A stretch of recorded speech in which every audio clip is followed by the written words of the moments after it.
Assalamualaikum warahmatullahi wabarakatuh. Semangat pagi, salam sejahtera, dan salam sehat untuk kita semua.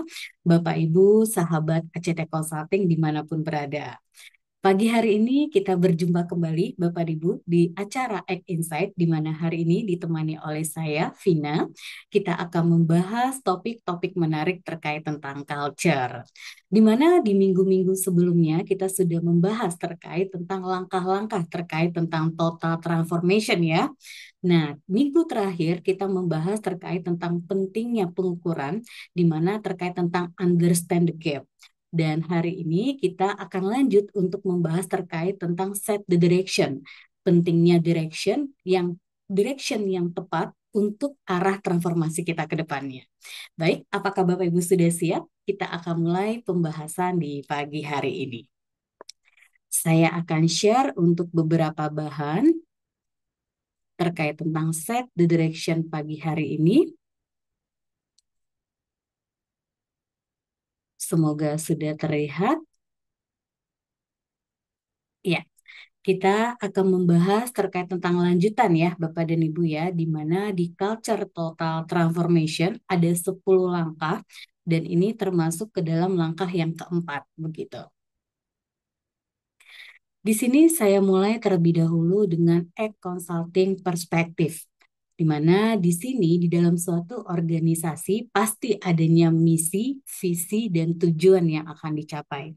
Di mana misi, visi, dan tujuan ini diturunkan baik melalui transformasi bisnis, di mana di dalamnya ada terkait tentang struktur, ada terkait tentang strategi, dan ada yang terkait tentang sistem. Nah, di sini kalau kita lihat selain transformasi bisnis, juga pentingnya terkait tentang transformasi budaya. Nah, kalau kita lihat di sini di dalam transformasi budaya ada yang terkait tentang behavior, values, dan juga belief. Dan kalau kita lihat di sini untuk mengimbangi baik itu di transformasi bisnis dan juga transformasi budaya ada terdapat leader ya. Leader yang bagaimana untuk menyeimbangkan antara transformasi bisnis dan transformasi budaya berjalan dengan seimbang. Mungkin di beberapa organisasi saat ini banyak terfokusnya di bagian yang kiri begitu ya Bapak dan Ibu ya di transformasi bisnis. Tapi kita harus mengetahui bahwa sesungguhnya yang menjalankan di bagian di kiri ini di bagian transformasi bisnis itu adalah people, orang-orang ya. Makanya pentingnya terkait tentang transformasi budaya. Di mana hal ini dijalankan seimbang di antara transformasi bisnis dan juga transformasi budaya untuk kita selanjutnya eksekusi dan mendapatkan performance yang baik di dalam organisasi. Nah, kalau kita lihat di sini, penguatan strategi bisnis, sistem, dan proses itu terus dilakukan dalam rangka mendukung pencapaian visi dan misi organisasi. Namun, strategi yang telah ditetapkan tidak dapat dieksekusi dengan baik jika tidak disertai dengan pembangunan dari sisi sumber daya manusia dan budaya perusahaan.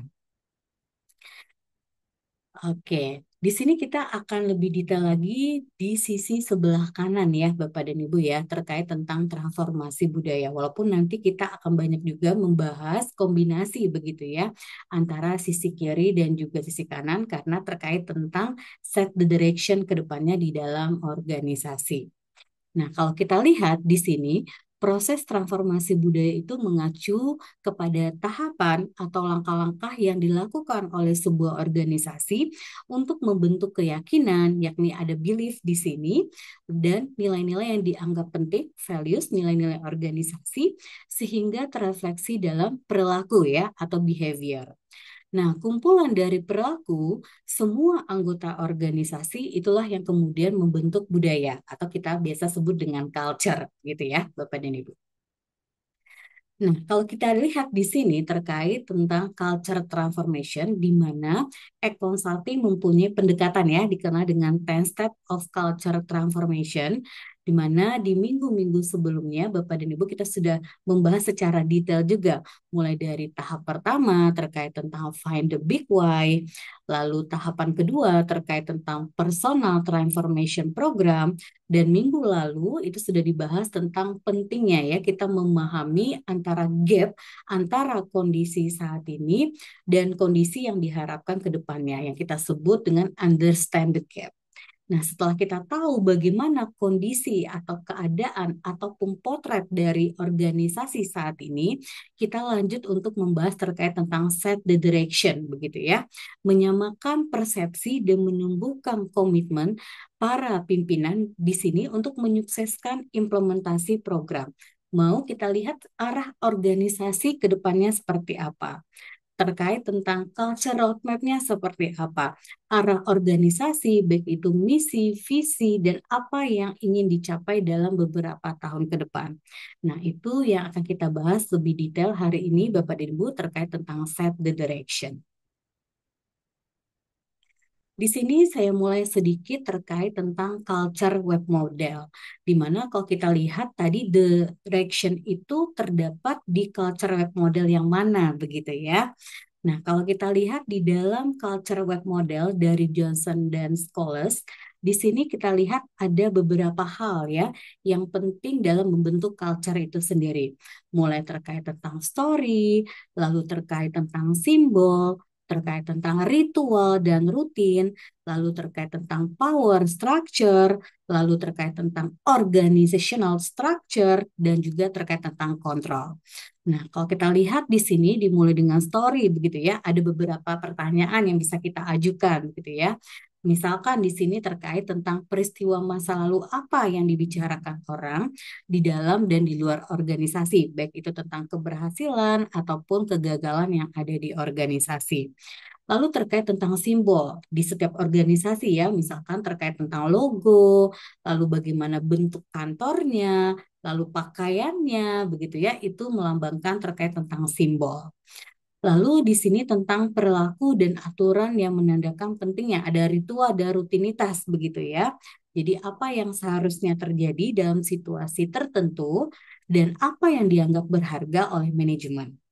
Nah, di sini yang paling terpenting Bapak dan Ibu terkait tentang power structure di mana kita akan bahas terkait tentang set the direction, arah organisasi ini mau kemana, yakni di sini dijelaskan terkait tentang titik-titik kekuasaan dan pengaruh yang nyata terhadap keputusan, operasional, dan arah organisasi ke depannya seperti apa. Nah, di sini kita akan bahas lebih dalam. Lalu di sini mencakup yang organizational structure, mencakup struktur organisasi, dan hubungan yang menentukan kontribusi siapa yang paling dihargai. Dan terakhir tentang kontrol begitu ya, misalkan di sini terkait tentang keuangan, tentang kualitas kinerja dan penghargaan ataupun gaji. Nah, kalau kita lihat tadi set the direction itu salah satu yang termasuk di dalam power structure ya, yang masuk ke dalam membentuk suatu budaya atau culture. Oke, kita akan lanjut Bapak dan Ibu. Nah, kita akan detail di sini Bapak dan Ibu, bagaimana sebetulnya dan kenapa pentingnya terkait tentang set the direction. Nah, kalau kita disebut di sini sebagai menentukan agenda ya, setting the agenda, mau kemana arah organisasi kita ke depannya. Nah, kalau kita lihat di sini termasuk ke dalam langkah keempat ya, dalam 10 langkah dalam membangun transformasi budaya organisasi. Mungkin Bapak dan Ibu saat ini sudah punya begitu ya tentang arah atau rancangan organisasi ke depan seperti apa. Apakah masih sesuai begitu ya dengan visi, misi, dan nilai-nilai organisasi yang ada saat ini. Boleh kita di sini lebih diskusi lebih dalam ya Bapak dan Ibu ya. Kenapa pentingnya kita menentukan agenda di organisasi? Di sini berangkat dari sebuah pemahaman bahwa transformasi budaya organisasi adalah sebuah proses yang berterusan ya, continue. Maka diperlukanlah peta jalan ataupun disebut dengan roadmap. Peta jalan yang dimaksud bisa untuk jangka waktu pendek, menengah, ataupun panjang. Jadi bisa kita pecah ya, misalkan untuk jangka pendek 3 tahun ke depan, ataupun 6 tahun ke depan, sampai dengan 10 tahun ke depan. Apa yang menjadi direction kita, ataupun menjadi arah organisasi ke depannya. Tanpa peta jalan yang jelas, maka proses transformasi tidak berkelanjutan dan akan selalu berubah arahnya. Selain itu, saat proses transformasi berlangsung, bisa jadi ada proses perubahan kepemimpinan. Dengan adanya agenda yang tertulis, maka proses perubahan itu dapat berlanjut meskipun terjadi pergantian dalam organisasi. Jadi ini memudahkan organisasi juga jika ada perubahan kepemimpinan, tapi agenda untuk arah organisasi ke depannya sudah tertulis dengan jelas menjadi arah suatu organisasi. Nah, di sini apa yang menjadi objektif kita menentukan agenda atau set the direction tadi, begitu. Yang pertama, memberikan panduan ya dalam proses transformasi mengenai periode atau tahapan transformasi budaya. Misalkan kita sudah menentukan 3 sampai dengan 5 tahun ke depan, tahapan transformasi budaya seperti apa. Oh, misalkan di tahun ini fokusnya terkait tentang digital. Tahun depan terkait tentang customer experience. Nah, itu sudah ada periodenya begitu ya. Lalu tema budaya organisasi yang akan difokuskan di setiap periode ataupun tahapan. Lalu kegiatan budaya sesuai dengan tema budaya, misalkan di tahun ini kita fokusnya terkait tentang digital ataupun inovasi, kegiatan ataupun tadi ya, rancangan action plan apa yang bisa kita lakukan untuk mendukung tema budaya tersebut. Lalu objektif yang ingin dicapai dalam setiap tahun dan di setiap tahapan yang ada, lalu pihak yang terlibat siapa, yang bertanggung jawab siapa, dan menjadi target dari setiap kegiatan budaya. Apakah itu dari change leader-nya, change champion, dan juga change agent yang ada di organisasi kita. Lalu sarana dan prasarana yang diperlukan untuk implementasi. Tujuannya adalah untuk mengarahkan transformasi yang budaya yang terukur, terencana, dan juga komprehensif. Jadi kita sudah tahu arah ke depannya seperti apa, tema budaya yang akan kita jalankan di tahun ini apa, dan program budaya apa yang mendukung untuk tema budaya itu terlaksana. Nah, inilah beberapa objektif kenapa pentingnya kita mengagendakan ya terkait tentang set the direction. Di sini ada beberapa contoh Bapak dan Ibu dan sahabat ACT Consulting dimanapun berada terkait beberapa studi kasus ya perusahaan yang mungkin di sini belum memiliki set direction yang jelas. Di sini yang pertama yang kita sampaikan terkait Nokia ya.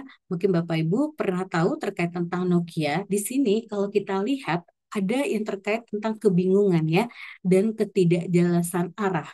Di mana di sini tanpa komitmen yang jelas dari para pimpinan, karyawan mungkin merasa bingung tentang arah dan tujuan perubahan budaya yang sedang dijalankan. Nokia di sini belum memiliki arah yang jelas ya dalam hal inovasi di pasar smartphone. Mereka terlalu lambat dalam berinovasi dan tidak melihat pentingnya perangkat lunak sebagai komponen utama ponsel di masa depan. Jadi di sini belum jelas arahnya mau kemana. Adapun inovasi yang akan dilakukan, inovasinya belum clear mau kemana. Jadi kalau kita lihat pada tahun 2010, Nokia itu mencoba untuk mengubah budaya kerjanya dari yang birokratis dan lambat itu menjadi lebih cepat dan inovatif, di mana untuk menghadapi persaingan ya dari Apple dan juga Google. Namun karena kurangnya komitmen di sini dari pimpinan dalam mendukung perubahan budaya yang ada, karyawan itu tetap terjebak dalam struktur lama yang tidak efektif tadi. Nah, akibatnya di sini Nokia gagal dalam menyesuaikan diri dengan tren pasar yang mengakibatkan penurunan pangsa pasar dan akhirnya kejatuhan perusahaan di pasar ponsel. Ini salah satu contoh yang tadi kalau kita lihat belum jelasnya ya. Kalau jika ingin melakukan inovasi, inovasinya mau ke arah yang mana. Lalu contoh yang kedua, studi kasus yang kedua, di sini kalau kita lihat terkait tentang BlackBerry ya. Nah, BlackBerry di sini kalau kita lihat gagal menjawab perubahan di pasar konsumen. BlackBerry di sini belum ataupun tidak memiliki arah yang jelas untuk menanggapi perubahan preferensi konsumen. Mereka terlambat dalam memperkenalkan perangkat layar sentuh dan ekosistem aplikasi yang lebih luas. Nah, di sini kalau kita lihat dulu BlackBerry itu sangat populer ya. Mungkin kita ada yang menggunakan BlackBerry dahulunya ya. Nah, terutama di kalangan profesional. Karena kalau kita lihat BlackBerry itu punya keyboard fisik dan fitur keamanan yang bagus begitu ya, Bapak dan Ibu ya. Namun ketika kalau kita lihat salah satu ya saingannya ada iPhone di sini memperkenalkan layar sentuh dan ekosistem aplikasi yang lebih kaya. BlackBerry di sini tetap bertahan dengan model lama tanpa terlalu banyak inovasi. Perusahaan harus cepat dalam menanggapi perubahan tren konsumen dan juga teknologi. Tanpa arah dan strategi yang jelas untuk beradaptasi, mungkin kita akan tertinggal. Ini hanya sebagai contoh ya, studi kasus. Mungkin Bapak dan Ibu di sini ada juga banyak contoh-contoh yang kita lihat dari lingkungan sekitar saat ini yang mungkin belum mempunyai direction yang terlalu jelas dan akhirnya belum siap untuk berkompetisi ya di adaptasi di lingkungan saat ini yang membuat mungkin kita menjadi tertinggal ataupun belum bisa melakukan inovasi dengan arah yang jelas. Nah, di sini perusahaan harus memiliki visi yang jelas dan strategi yang adaptif serta berorientasi pada inovasi dan kebutuhan pelanggan. Tanpa ini, perusahaan akan kesulitan bersaing dan mempertahankan relevansi di pasar yang sangat cepat berubah saat ini, Bapak dan Ibu. Visi yang jelas itu memberikan tim rasa tujuan dan arah yang jelas. Visi ini harus mendefinisikan kondisi di masa depan ya, setelah perubahan dan membimbing pengambilan keputusan selama proses perubahan berlangsung di organisasi kita. Visi ini membantu semua orang memahami apa yang mereka tuju dan mengapa itu penting. Jadi jelasnya visi dan misi itu sangat penting agar itu dipegang oleh semua anggota organisasi dan kita mengetahui arah yang jelas mau dibawa kemana organisasi saat ini dan tujuannya mau kemana.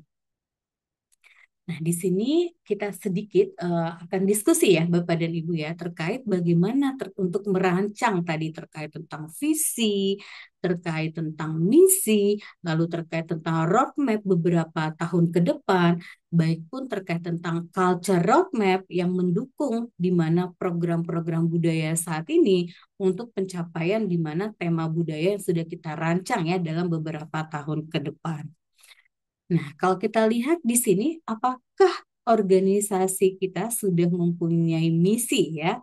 Nah, kita bisa lihat di sini sebetulnya ada beberapa tips ya untuk kita menanyakan terkait tentang misi itu seperti apa.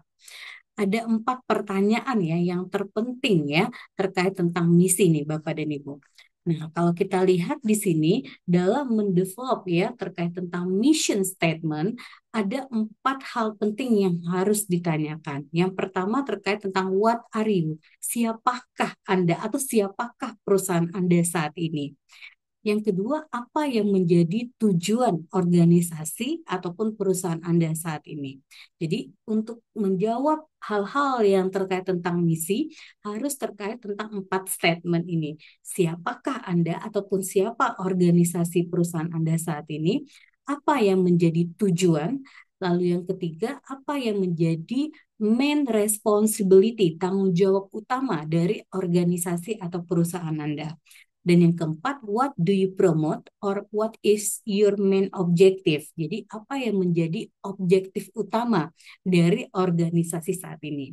Nah, jadi tadi mission yang baik tadi harus mencakup atau sudah bisa menjawab 4 pertanyaan yang ada ini.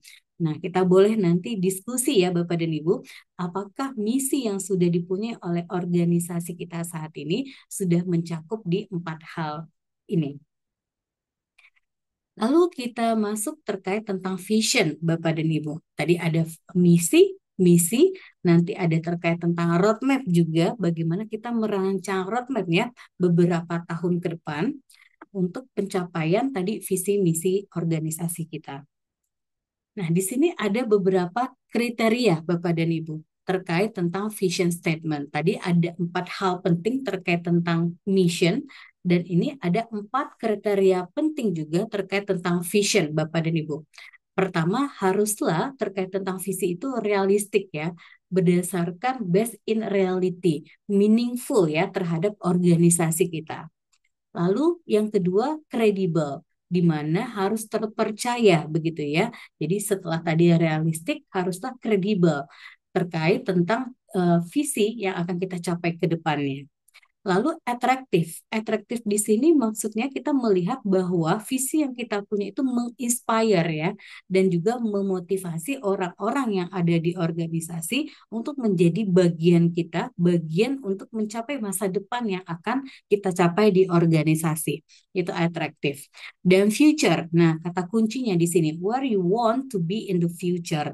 Jadi tidak hanya visi itu terkait tentang keadaan saat ini, is not in the present, tapi terkait tentang future, ke depannya seperti apa. Dan itu menjadi bagian dari kita, apa yang akan kita capai di masa mendatang. Nah, ini adalah 4 kriteria yang sebetulnya menjadi hal penting ya dalam kita menyusun visi organisasi kita ke depannya. Jadi ada terkait tentang realistik, kedua kredibel, ketiga atraktif, dan yang keempat terkait tentang future. Nah, di sini ada salah satu contoh Bapak dan Ibu terkait tentang visi ya yang dimiliki oleh Nike di sini. Nike di sini salah satu ya kalau kita lihat di sini visinya to bring inspiration and innovation to every athlete in the world. Jadi sebetulnya di sini disampaikan atlet di sini tidak semua atlet ya, tapi jika kamu memiliki tubuh berarti kamu adalah seorang atlet. Nah, yang berarti visi dari Nike ini tidak hanya terbatas pada atlet profesional saja, Bapak dan Ibu, tetapi juga mencakup semua orang yang aktif dalam kegiatan fisik dari berbagai latar belakang dan tingkat kemampuan apapun. Nah, ini berlaku ya visi yang disampaikan oleh Nike. Nah, kalau kita lihat apa sebetulnya yang membuat visi dari Nike ini kuat? Yang pertama, kalau kita perhatikan tadi adanya inspirasi dan inovasi. Visi ini menekankan ada 2 elemen penting, Bapak dan Ibu, yaitu memberi inspirasi dan menciptakan inovasi. Ini menunjukkan bahwa Nike tidak hanya berfokus pada produk saja, tetapi juga pada pengalaman dan motivasi untuk konsumen mereka. Lalu yang kedua, inklusif. Dengan menekankan bahwa siapapun yang memiliki tubuh adalah seorang atlet. Nah, di sini Nike itu membuat visinya inklusif dan tidak membatasi pada atlet profesional saja, tapi setiap orang itu bisa menjadi atlet di sini. Lalu global dan ambisius. Nike ingin menjangkau seluruh dunia, tidak hanya terbatas pada pasar tertentu atau segmen konsumen. Jadi di sini global ya, tidak hanya atlet saja, tapi setiap orang itu adalah atlet di sini. Oke, ini hanya salah satu contoh ya. Mungkin nanti Bapak dan Ibu kita boleh diskusi. Mungkin contoh-contoh lainnya yang menurut Bapak dan Ibu memiliki visi yang kuat juga. Setelah kita membahas terkait tentang misi dan visi, sekarang kita akan masuk ke dalam roadmap ya. Roadmap yang terkait tadi set the direction, kita akan melihat arah organisasi ini akan kemana. Nah, biasanya di sini kita akan melihat dari posisi kita saat ini, going from here to there. Jadi kita akan melihat posisi saat ini untuk beberapa tahun ke depannya ya, untuk tadi mencapai visi dan misi yang akan kita capai bersama. Kalau kita lihat di sini, dalam melihat set the direction, mungkin kita bagi ke dalam beberapa tahun begitu. Ada mungkin tadi kita sebut ada jangka pendeknya, Bapak dan Ibu, ada jangka menengah dan jangka panjang begitu ya. Dan visi itu pun kita bagi, ada small visionnya, yang visi yang kita dapatkan tadi dibagi ke beberapa part. Jadi ada small visionnya, lalu ada big visionnya. Nah, kalau kita lihat di sini sebagai contoh, kalau untuk set the direction dalam jangka panjang bisa dalam sampai 10 tahun ya, kita membuat rancangan roadmap untuk 10 tahun ke depan. Arah organisasi dalam 10 tahun ke depan. Tetapi hal ini kita baiknya bagi-bagi ke dalam beberapa tahun ya, ke dalam small vision yang akan kita capai. Misalkan di sini kita bagi di 3 tahun pertama terlebih dahulu. Setelah 3 tahun pertama, kita lanjut ke 3 tahun kedua. Jadi sudah 6 tahun, baru kita lanjut ke 4 tahun. Jadi kalau kita lihat rencana jangka panjang kita, arah organisasi ini bisa kita pecah-pecah ke dalam rencana jangka pendek, menengah, dan sampai dengan jangka panjang. Nah, kalau kita lihat, kalau kita bagi lagi di dalam rencana jangka pendek, Bapak dan Ibu, kita juga bisa membagi goal-goal tujuan kita dalam setiap tahunnya. Kalau kita lihat tadi di 3 tahun pertama, kita bisa bagi begitu ya.